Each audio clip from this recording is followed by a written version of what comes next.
émission qui table notamment sur les questions liées à la religion. Et aujourd'hui, nous avons le plaisir de recevoir un autre invité sur ce beau plateau. Et dans quelques instants, on va ensemble décortiquer avec lui un très bon sujet dans quelques instants. Alors, je vous rappelle que nous sommes servis à la technique par Omega Bazola, qui est assisté par Gloria, qui est là aussi à la maintenance, alors que la prise de vue est rassurée par celle que j'appelle Wakwetu, Cynthia Tumbar, qui gère toutes les caméras ici au plateau, afin que les images arrivent sur la maison sans inconvénient. Je vous rappelle également que l'émission passe sur notre chaîne YouTube et qui est suivi sur Disney+, et également sur Bakinoa Balobi Télévision, votre chaîne. Nous sommes là pour vous servir sans inquiétude devant ces micros. C'est votre habitué de l'émission déjà. À la coordination, Johnny Favard Condé, JFK, appelez-moi ainsi. Alors aujourd'hui, avant de commencer notre thématique avec l'invité, on va prendre évidemment quelques nouvelles des activités de certains hommes de Dieu et servantes de Dieu qui vont donc se produire en concert ou bien en activité le mois où nous sommes ou bien le mois qui vont arriver. On va commencer avec cette information si on est prêt avec Misha. La nuit surnaturelle d'impactation du changement, c'est pour demain. Demain, jeudi, déjà à partir de 22h, nous nous retrouvons à l'église de la Destinée dans la commune de Matete. Nous sommes au quartier Bateke 1, numéro 4C. Ici, on va retrouver le pasteur Clovis Omari dans la présence tiède sur le pasteur Kalambaï. On aura également le pasteur Jean-Claude Moudangi de l'église Puissance de l'Évangile. Nous avons le pasteur Johnny Fabar Condé, le prophète Enoch Bopolo, également les docteurs Dan Kadima de l'église Assemblée chrétienne la race divine. Et on aura du côté adoration l'adorateur Arcis Boniface Kazadi, Mama Irène Moudangi, ainsi que le frère Josué Kisampila. Misha, c'est demain à 22h, ne ratez pas à ce rendez-vous. On va passer à autre chose. On prend maintenant la sœur Eville Moulolo. La sœur Eville Moulolo qui nous invite également donc le samedi 12 juillet à partir de 15h juste dans une grande soirée dénommée Jésus, dont le thème est soupir après toi. On va se retrouver le samedi 12 juillet 2023, 25 plutôt, vous voulez bien dire, avec la sœur Eville Philo Moulolo qui va donc nous emballer dans l'adoration de ce côté-là. Il y a également d'autres invités qui seront avec elle sur le podium. Comme on peut ici les constater sur l'affiche, sur l'écran, nous avons ces hommes de Dieu et ces ventres qui seront là afin de travailler aux côtés de la sœur Eville Moulolo dans la grande soirée Jésus, dont le thème est soupir après toi le samedi 12 juillet 2025. Nous sommes ici à la communauté armée du Christ, église le missionnaire de Jésus-Christ, qui dirige le révérend évangéliste Papi Kassa, mon père. Il y a donc cette chaîne de prière de au moins 12 jours dont on va donc prier, donc le prière intense et de révélation. Le thème c'est le mystère, le mystique de Dieu. Donc tout a commencé depuis hier, mardi 24. Et ne ratez pas à ce rendez-vous car il y a Dieu qui vous attend donc à ce programme à l'église le missionnaire qui dirige le révérend évangéliste Papi Kassa, mon père. Nous sommes sur le numéro 70 de l'avenue Mwanga, quartier de la paix, commune de Matete, référence dépôt Makala. Donc du côté frontière vers Vitaïma, quelque part là, c'est là où nous serons avec le révérend évangéliste Papi Kassa. Ici donc le pasteur Élisée Yomo qui nous invite également à ces programmes de 5 jours évangéliques dont les thèmes et tout pouvoir m'a été donné. Tout commence ce mercredi 25 juin à partir de 15h juste à l'église évangélique Montagne de Prière située au quartier Montbélé, avenue Moudiana, numéro 137, dans la commune de Lumété, référence arrêt Sabena ou rond-point Ezo. Nous serons là avec le pasteur Élisée Yombo dans ces 5 jours évangéliques. Le thème c'est montant et on va tabler sur tout pouvoir m'a été donné.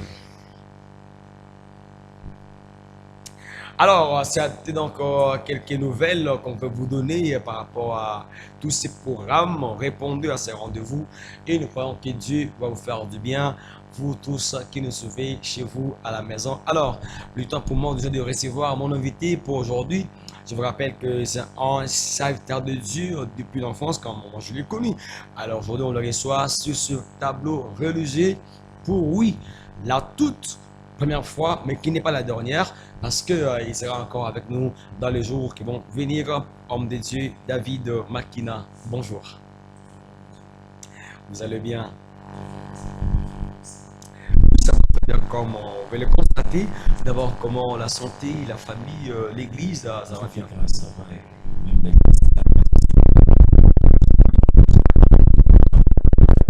les affiches et voir à l'éternel, le surnaturel et le changement. Et je vois tous les hommes et femmes de Dieu qui se battent pour la prospérité.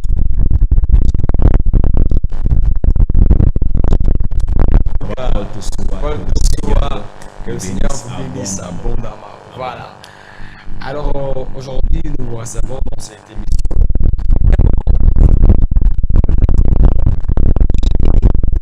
Dieu David Makina. Parce que on ne vous a pas ici présenté comme pasteur, comme docteur. Alors, j'aimerais ici que vous-même, vous puissiez nous dire qui êtes-vous exactement. Merci, une très belle question, bien sûr. Homme de Dieu. Que Dieu bénisse pour la question. Amen. Et c'est une question que j'aimerais vraiment répondre. Ah oui. Alors, je suis né d'une famille, et qu'on dit toujours une famille chrétienne. Ok. Et mon père, c'est un pasteur. Et je le salue là où il se trouve. Moi également, je dis bonjour papa. À Kisangani. Kisangani. Et il s'appelle aussi David Makina. David Makina, il porte votre nom. Je porte son nom. C'est un pasteur, c'est un révérend. Okay. Aujourd'hui, pour moi, c'est un apôtre. Donc, le Seigneur est en train de faire de grandes choses dans sa vie. Okay. Jusqu'à présent, et je continue toujours à l'honorer, car il le mérite. Alors, je suis né d'une famille que je peux dire pas sans d'un père, mais d'une mère aussi. Ah oui. Ma Marie. Je vais laisser la maison. Marie, bonjour maman. À 7 ans, elle me suit. Un gros bisou, maman, je t'aime. Ah oui. Donc, maman, je vous aime. Hein? C'est pas lui. Hein? Et voilà, je suis le cadet de la famille. Ok. Et j'ai un grand frère qui s'appelle Bob Makina. Bob Makina, monsieur l'ingénieur. Bonjour l'ingénieur Bob Makina. À 30 ans. À 30. Et la deuxième, c'est une fille. C'est une maman aujourd'hui. Maman José Makina. José Makina, nous saluons également. Et le cadet c'est moi. Alors, nous sommes issus d'une famille chrétienne et notre papa nous a grandi dans l'œuvre de Dieu.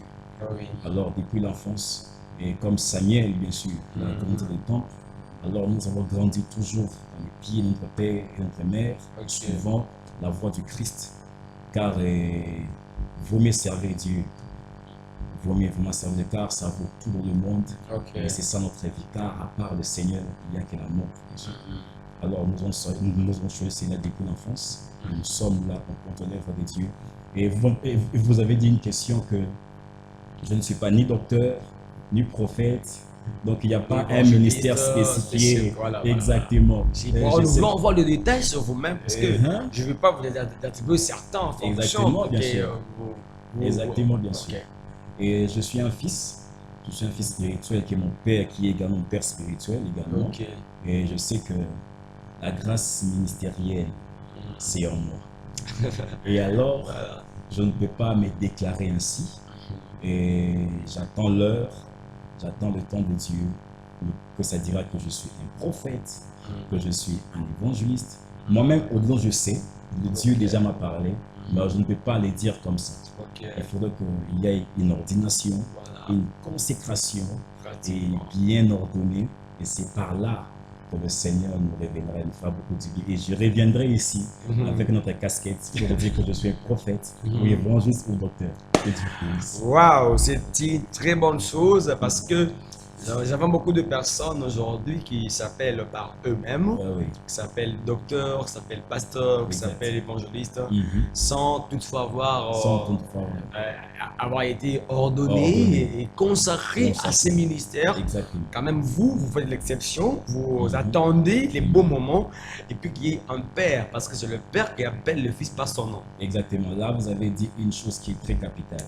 Vous savez, je reviens de la Bible, le livre de 1 Samuel. David, c'était un roi. Voilà. Il est né avec le sang royal en lui, avec le sang royal. Mais Dieu l'a envoyé à la bourse. Alors, il y a toujours un moment de préparation.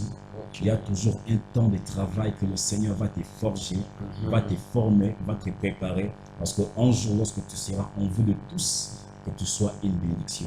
Alors, on ne se proclame pas ainsi, mais on attend le temps du Seigneur. Vous voyez un peu? C'est pourquoi nous sommes là, on attend le temps de Dieu. Et je crois qu'un jour, ça arrivera. De même que ça arrive avec David, ça arrivera un jour.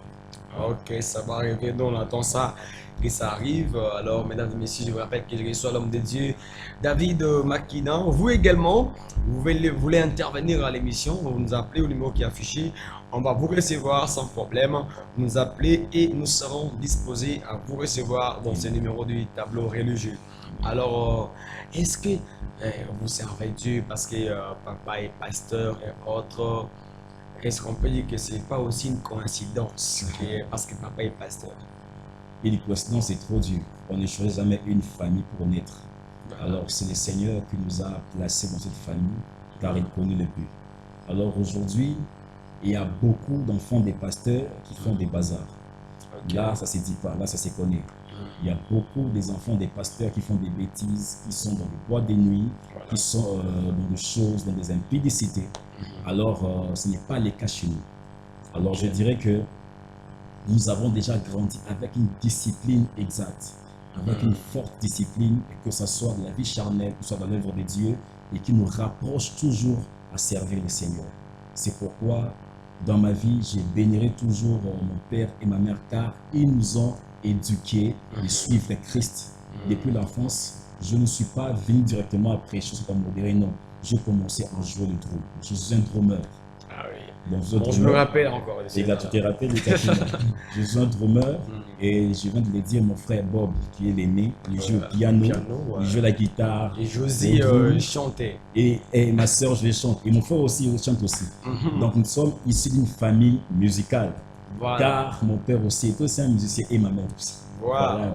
Alors, nous avons grandi ainsi et à cause de cette discipline et de cette éducation, ça nous permet toujours de ne pas s'épancher, de ne pas faire... non. Nous ne sommes pas des anges, nous sommes nuls parfaits sur terre, mais on fait toujours l'effort et l'exception d'avancer et de faire l'œuvre de Dieu, car c'est notre vocation. Merci beaucoup, homme de Dieu, mesdames et messieurs. Nous sommes ici au tableau religieux, je vous rappelle encore, et que David Makina est notre invité pour ces numéros. Je m'emballe dans les questions maintenant. Et on a parlé avec vous, vous avez choisi de parler sur qui sommes-nous. Pourquoi avoir choisi qui sommes-nous? Je crois que merci beaucoup pour cette question, pour un sujet qui est très touchant d'ailleurs, parce que c'est une mission en caractère religieuse. Parce que ça, c'est la religion. Et c'est la vie chrétienne. On s'est dit qu'on a Jésus-Christ, n'est-ce pas? Alors, est-ce qu'il y a des chrétiens aujourd'hui qui se posent des questions qui sont nous exactement aujourd'hui? Est-ce que des fois on fait la rétrospection de nos vies après avoir reçu Jésus, après avoir reçu Christ? Qu'est-ce qui a changé? Qu'est-ce qui est arrivé? Et qu'est-ce qui demeure avec nous? Parce que la Bible déclare dans le livre de Romains, après avoir reçu Christ, toutes choses deviennent nouvelles. Et voici le passé tombe. Ça veut dire qu'il y a une vie nouvelle qui commence. Mais malheureusement, aujourd'hui, les chrétiens, le même caractère ancien continue toujours à percer. C'est pourquoi le Seigneur Dieu nous a inspirés à poser une question, à parler sur ce sujet. Qui sommes-nous? Après avoir reçu Christ, aujourd'hui, qui sommes-nous? Et après avoir été dans l'église, qui sommes-nous? Une église battue pendant 26 ans, pendant 30 ans, qui sommes-nous cette église? Un homme de Dieu qui fait 40 ans dans le ministère, qui fait 60 ans dans le ministère, qui sommes-nous? Donc c'est une question qui est vraiment, qui touche de part et d'autre sur les hommes de Dieu, sur les églises et sur les chrétiens. Voilà. Donc c'est après ça on va décortiquer. D'accord. Donc, les chrétiens, enfants de Dieu, doivent quand même se demander pour savoir si réellement, qui sont-ils? Qui sont-ils? Parce qu'après avoir reçu Jésus comme Seigneur et Sauveur, oui, les choses deviennent nouvelles. Alors, comment est-ce qu'un enfant de Dieu, après avoir accepté Christ comme Seigneur et Sauveur, peut découvrir et être rassuré que moi là, je suis enfant de Dieu? Vous savez, on ne reçoit pas Jésus parce que tu as écouté la voix d'une personne qui part dans une campagne évangélique. Venez recevoir Christ et puis tu pars directement, tu reçois. Non. Mais je sais que vous les hommes de Dieu, vous faites, quand il y a une campagne évangélique, à la fin, il y a toujours, on dit ça communément, appel à la conversion ou à la repentance. À la repentance, à la foi. Mais c'est ce que vous faites. Bah oui, ça se ferait toujours. Mais ce n'est pas ça seulement le problème. Oui. Mais le problème est la personne qui reçoit ces messages. Voilà. Et si tu es réellement convaincu. Ok? Parce qu'il y a des personnes qui ont reçu Jésus dans une campagne évangélique par sentiment. Voilà. Parce qu'il a vu son ami passer, partir et puis lui aussi il passe. Et non, on reçoit Jésus d'abord parce que tu es convaincu au fond de toi, au fond de ton âme, au fond de ton cœur que tu dois le recevoir. Car nous sommes nés d'une mère. Comprendre déjà ces phénomènes, déjà c'est magique. Comment un enfant est fœtus. D'abord il est l'eau et puis il devient fœtus, puis il sort au ventre de sa mère et grandir. C'est qu'il y a un être suprême quelque part. C'est pas que lorsque tu écoutes la voix du Seigneur, lorsque tu écoutes Jésus parler, il faudrait que tu sois convaincu au fond de toi que non, que je dois appartenir à lui.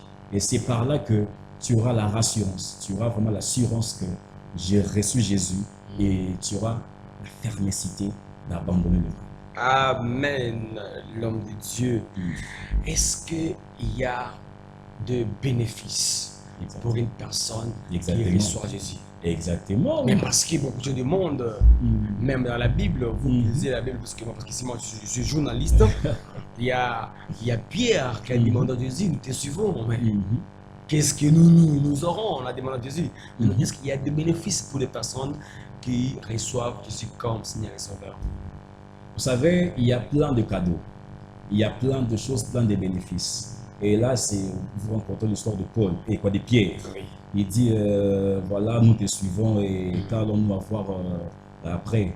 Et Jésus lui dit, remets-moi d'abord le royaume des cieux. Voilà. Aujourd'hui, vous me recevez et il y a déjà une assurance de gagner les royaumes des cieux.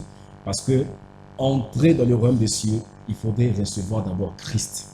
Donc, c'est d'avoir déjà les royaumes des cieux. C'est ça qui est le plus important. Parce que la Bible déclare ceci, recherchez d'abord le royaume des cieux et la justice. Et tout vous serez donné par-dessus. Donc, lorsque nous recevons Jésus, ce n'est pas seulement avoir le mariage, comme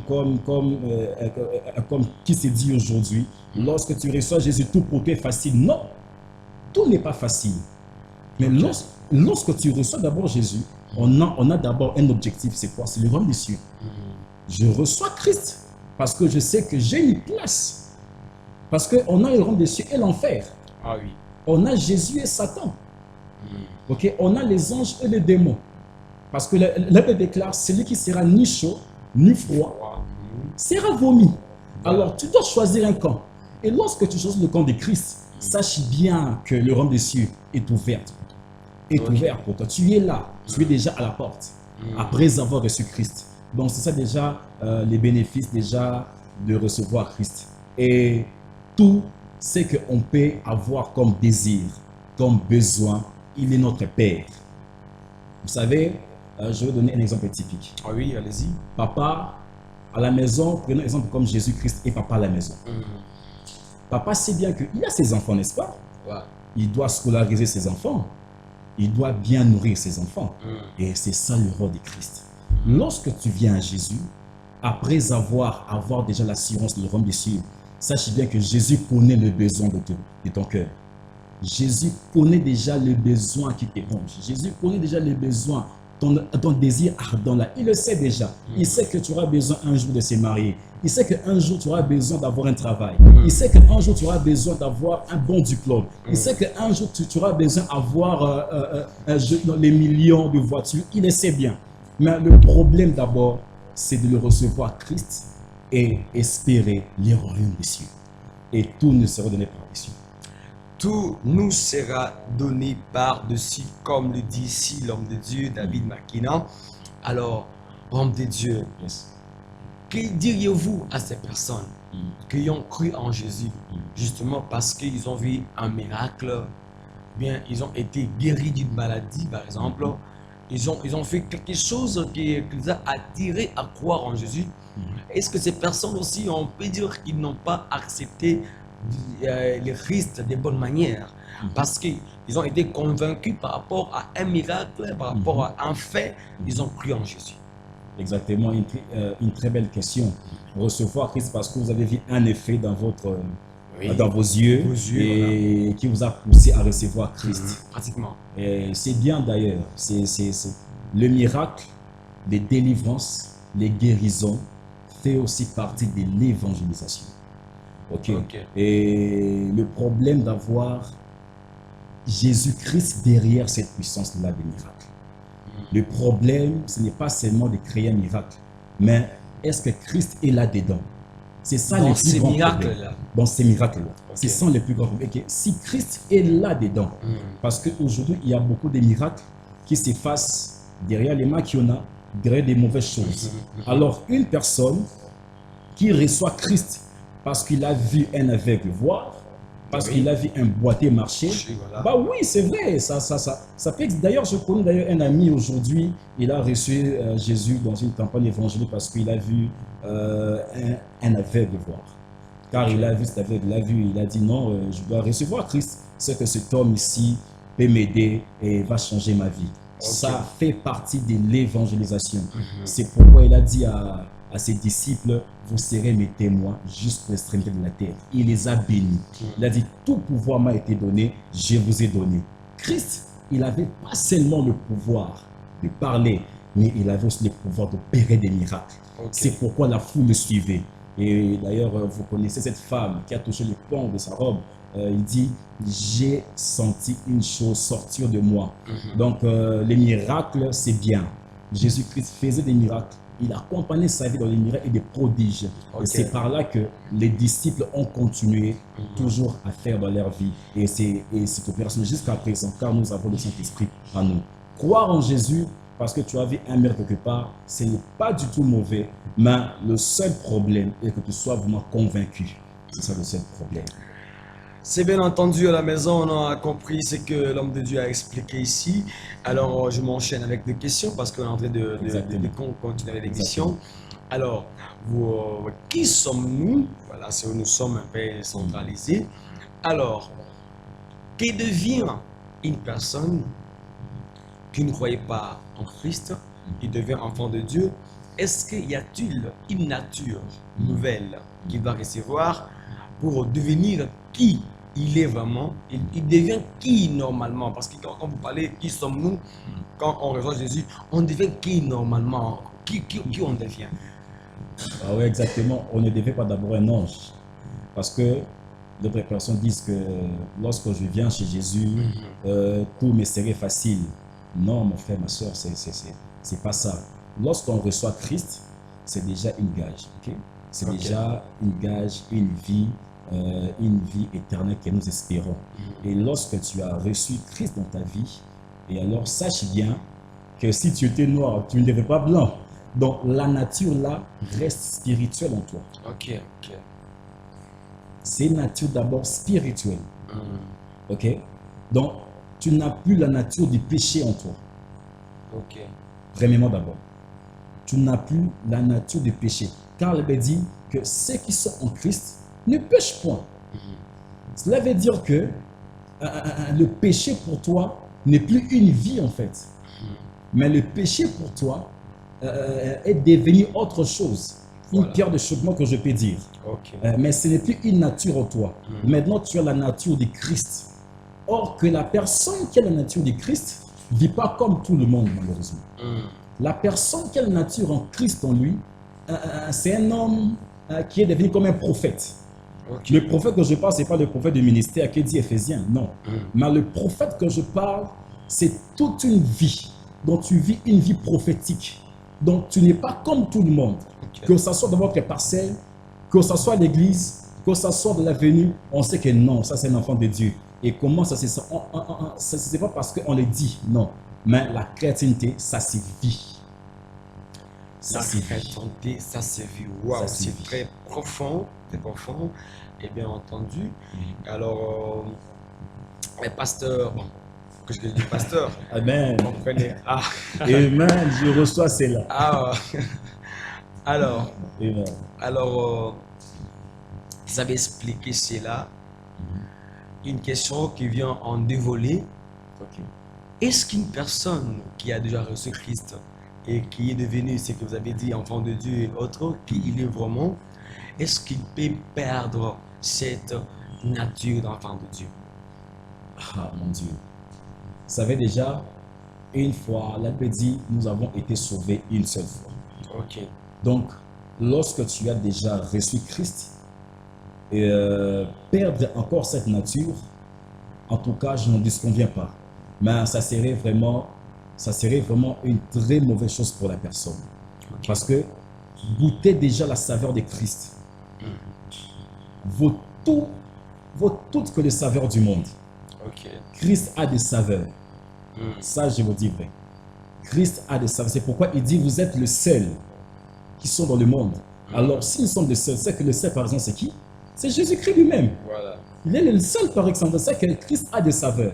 Alors, après avoir goûté la saveur de Christ dans ta vie et perdre encore cette nature et cette personne, ah non, je ne pense pas. Ah non, je pense parce que une fois on a été sauvé, nous sommes sauvés pour une seule fois. Mais lorsqu'on reçoit Christ, le Saint-Esprit vient habiter en nous. Et lorsque le Saint-Esprit vient habiter en nous, cela ne veut pas dire qu'on ne péchera plus, non. On va pécher. Le péché n'est plus cette nature en nous, mais ça devient une pierre de choquement. Et ce n'est plus une vie en fait qu'on le faisait l'autre fois. Vous voyez? Parce que c'est différent d'une personne qui n'a pas reçu Christ dans sa vie. Donc perdre la nature de Christ en toi, ah non, non, c'est déjà une très mauvaise chose étant qu'enfant de Dieu de perdre la nature de Christ en nous. Alors maintenant, si par exemple quelqu'un a déjà perdu cette nature-là, est-ce qu'il peut encore la récupérer? Il doit revenir à la même croyance d'accepter encore Christ, ou bien on peut dire quoi? De réaccepter le Christ. Comment perdre la nature de Christ? Bon, parce que les gens marchent, oui, nous sommes dans un monde où il y a beaucoup de choses. Quelqu'un peut perdre Christ par rapport peut-être au péché, par rapport à il a remis sa foi, par exemple, il revient à l'apostasie et autres. Et est-ce qu'une personne pareille, qui est par exemple désespérée, peut-il encore revenir dans la famille des enfants de Dieu? Vous savez, par exemple, une personne qui priait, après qui a été, par exemple, persuadé par une personne pour toucher au fétiche, par exemple. Au fétiche. Il est féticheur, mais après un temps, il veut encore revenir, il comprend que ce n'est pas vraiment ma nature, je dois rentrer vers le Christ. Est-ce qu'il peut-il encore avoir une chance de revenir dans la vie d'enfant de Dieu? Déjà, ce sont des choses qui se font aujourd'hui. Vous avez donné l'exemple d'un enfant de Dieu, n'est-ce pas? Qui a reçu Christ. Et il est allé chercher le fétichisme. Et c'est pareil aussi aux hommes de Dieu. Si je vais parler, vous voyez, aujourd'hui, il y a des hommes de Dieu, il est pasteur, il a crié en Jésus-Christ, il était authentique l'autre fois. Mais malheureusement, aujourd'hui, il est dans le kabbalisme, dans le judaïsme, dans l'ordre de Melchisedec. Ils sont nombreux. Ils sont là vraiment nombreux. Alors, ces pasteurs, soit ces enfants de Dieu, peuvent-ils encore espérer? Vous savez, je dirais que la vie éternelle est réservée à Christ. Et cette personne, si il revient vraiment au fond de son cœur, je pourrais dire qu'il y a une place pour lui. Il y a une place pour lui. Oui, parce que, homme de Dieu, il y a des personnes qui sont déjà, qui n'ont plus d'espoir, qui vous suivent maintenant. Ok. Et qui disent que Après non, avoir reçu Christ, j'ai reçu il n'a plus Christ, d'espoir. après j'ai péché, j'ai fait Exactement. ça, il se condamne lui-même, je ne peux pas encore. Que pouvez-vous dire à ces gens de personnes? La culpabilité, d'abord, c'est une mauvaise chose. C'est un état que le diable influence les enfants de Dieu. Vous savez, la Bible dit, mon serviteur tombera 7 fois et je le révélerai. Je le relèverai. Donc, c'est une chose, lorsque tu pêches, il ne faut pas rester à terre. Ok. Parce que le péché, c'est la boue. C'est la boue. Ça, poto-poto. Voilà. Lorsque tu pêches, alors que de cette personne, oh, après, na poto-poto, ça qui est attelé. Non.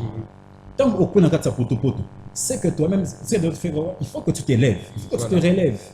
Il faut que tu te relèves. Et puis, tu essuies la boue qui est en toi. Et c'est pareil, enfant de Dieu.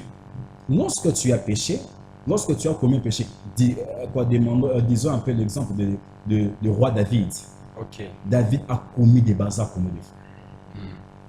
David a fait combien de péchés de la Bible? Mais David aussi devient quand même.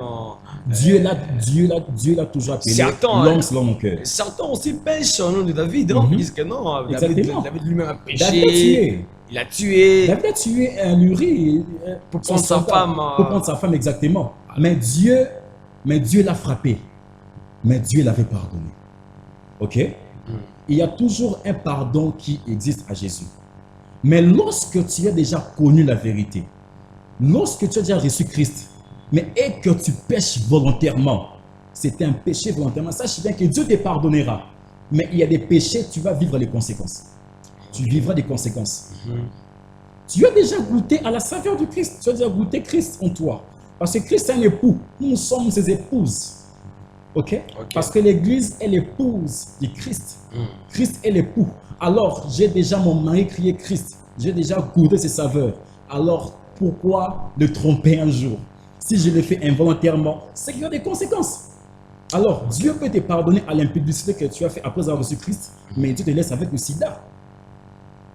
Ok.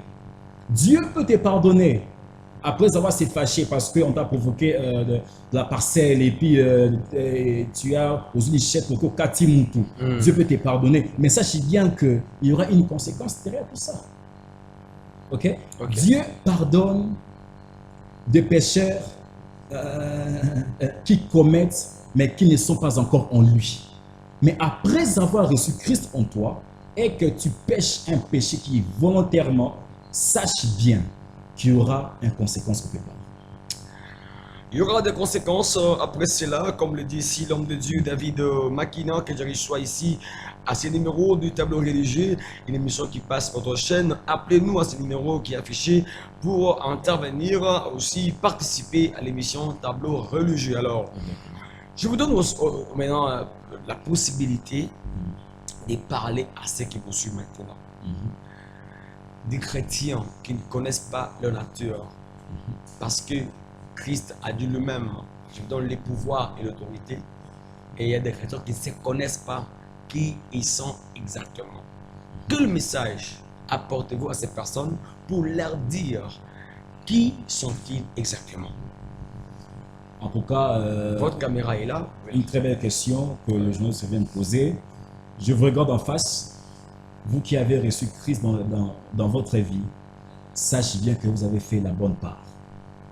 Vous savez, il y a un exemple biblique, la Bible dit, il y a deux femmes, l'une préparait et l'autre était dans les pieds de Christ. Et l'autre qui préparait disait à Christ, à Jésus, mais dites-la de venir m'accompagner à préparer. Mais Christ l'a dit, elle a choisi la bonne part. Laisse-moi te dire, toi qui me suis, lorsque tu as reçu Jésus, tu as choisi la bonne part. Avec Jésus, il n'y a pas la déception. Avec Christ, tu ne seras jamais déçu. Peu importe le niveau de ton combat que tu vas aujourd'hui. Peu importe le niveau de ton problème que tu vois aujourd'hui, sache bien qu'il y a un Jésus quelque part. Souvenez-vous, les disciples étaient dans la barque avec Christ. La Bible dit, la tempête est venue et ils voulaient chavirer. Mais Christ s'est réveillé et il a calmé les tempêtes. J'aimerais vous dire, dans votre vie, vous avez Christ en vous. Peu importe le problème de la stérilité qui vous menace, peu importe le problème de la maladie, je ne sais pas quelle maladie, le cancer, la malaria, je ne sais pas comment, le sida, je sais que Dieu est là pour vous guérir. Avec Jésus, il est capable de toutes choses. C'est pourquoi Job a vécu une situation malheureuse dans sa vie. Il a dit, même si que les animaux de la terre mangent mon corps, je sais que mon Rédempteur s'élèvera les derniers. J'aimerais te dire, toi qui me suis à la maison, dans ton bureau, dans ta chambre, partout, sache bien que Jésus-Christ est là avec toi. Il est là avec toi. Ces messages est pour toi. Aie la foi et crois en toi-même. Ne te laisse personne te dire que tu es petit. Ne te laisse personne te minimiser. Ne te laisse personne te mépriser. Ne te laisse personne te dire que tu es fragile, que tu es faible. Non, tu n'es pas faible. Car celui qui est en toi est plus fort que celui qui est dans le monde. Je vais te dire, n'aille pas voir le fétiche pour avoir un bonhomme. Kokendete aussi mbakisi pour que osa succès. Kokendete osa kisi pour que oyemba malamu. Non, reste avec Jésus. C'est Jésus qui a donné à Salomon le succès. Et il est là aussi. Il déclare dans le livre des Hébreux, il est le même hier, aujourd'hui et éternellement. De même manière qu'il a fait avec Moïse, il est là, il le fera aussi avec toi. De même manière qu'il a fait des choses avec Salomon, avec Adam, avec Abel, avec Mathusela, avec Paul, avec Jean, avec David. Il est là avec toi. Il est plus près de toi que tu le penses. Jésus-Christ est de toi. Mais mets-lui confiance. Mets-lui devant. Mets-lui devant de toutes choses et il agira. Il agira, il agira. Mets tes problèmes à côté. Toi qui me suis, mets tes problèmes à côté. Ne désespère pas. Ce message est pour toi. Aie la foi et crois en toi-même. Et crois en toi-même. Et n'aie pas l'habitude de raconter tes histoires aux hommes. Car la solution d'un homme est éphémère. Mais la solution de Dieu est éternelle. Vous savez, Jésus, lorsqu'il était encore aux cieux, ils ont voulu envoyer qui sauvait le monde. La Bible déclare qu'ils ont envoyé Moïse. Moïse qui était élevé contre Pharaon. La Bible dit, Moïse, je t'ai fait Dieu devant Pharaon. Mais Moïse, quelque part, il a trébuché. Il a envoyé David. David a combattu Goliath, mais David a trébuché. Il a envoyé encore Salomon. Salomon a trébuché. Il a envoyé des gens, des Samuel. Ils ont envoyé tout le monde. Mais eux tous là étaient que des brigands et des voleurs. Mais je vais te dire, toi tu es plus que David. Tu es plus que Moïse. Tu es plus que Élie. Car tu as reçu Jésus-Christ en toi. Aie fier en toi-même et crois en toi-même. De la même manière qu'il s'est révélé à Élie, il se révélera aussi en toi. Alors, ce message est pour toi, c'est un message de foi. Mets ta foi en Christ, peu importe les situations, peu importe les célibats, peu importe la stérilité. Toi qui me suis, je déclare sur toi que la stérilité te libère au nom de Jésus. Toi qui me suis, que la maladie te libère au nom puissant de Jésus. Toi qui me suis dans ta maison, dans ton bureau, dans l'hôpital, tu me suis. Oh, je déclare le Dieu de la guérison. Reçois cet miracle au nom de Jésus-Christ. Et que le Seigneur se souvienne de toi. Et que la main de Dieu te couvre de son ombre au nom de Jésus. Toi qui as désespéré, toi qui n'as plus l'enfoi, toi qui s'est dit que c'est fini pour toi. Non, je vais te dire que ce qui est impossible aux hommes est possible à Dieu.